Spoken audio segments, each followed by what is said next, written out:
Hello guys! Magandang araw sa inyong lahat. Sana nasa mabuti kayong kalagayan. At for today's video guys, may isi-share na naman ako sa inyo ulit ng panibagong recipe na tiyak na magugustuhan nyo. Yan na nga guys ang pasample ko. May dalawa pala ako ditong pack na Milo guys, at ilagay lamang natin ito sa malinis na bowl, at pagkatapos nilagyan ko na yan ng 1 TBSP water. Halo-haluin lamang natin mabuti guys hanggang sa mahalo na yung Milo.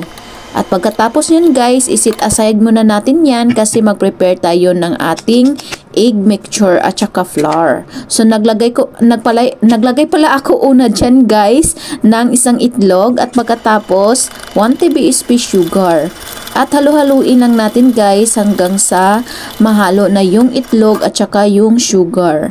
At pagkatapos yun guys, ilagay na natin ang ating flour or all-purpose flour. Pero ang ginamit ko dyan guys is cake flour.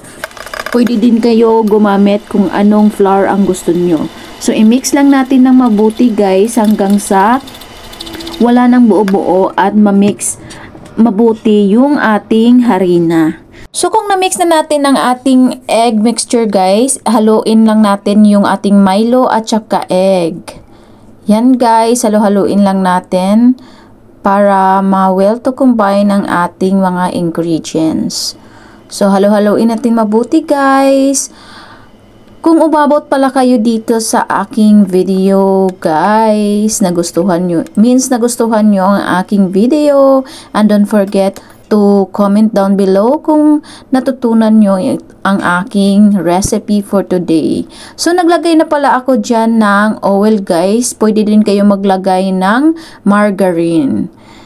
At saka yung bowl pala na gagamitin natin guys, huwag kalimutan natin lagyan natin konti ng oil or margarine para hindi dumikit yung ating Milo cake. So yan guys, na-transfer ko na ang ating Milo texture dyan sa ating malinis na bowl.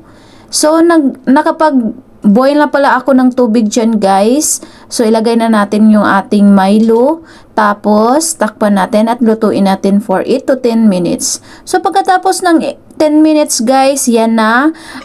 Palamigin muna natin konti at bago natin i-transfer sa ating malinis na plato. So, yan guys, ang aking Milo lava cake. Tamang-tama lang talaga yung dyan guys, yung timpla niya, yung lasa niya. Hindi siya matamis, hindi din siya matabang. Nasa gitna talaga siya guys, promise. So yan na guys ang aking Milo lava cake. Napakasarap at chewy na chewy sa inyong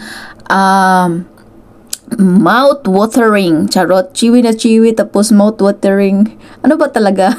Basta guys, masarap talaga siya. First time ko tong nagawa at first time ko din itong natikman. So yan guys, sana may natutunan kayo sa aking video for today. Sana na-enjoy kayo. At maraming salamat sa inyong mga support sa akin at panonood sa aking video. Thank you for watching guys.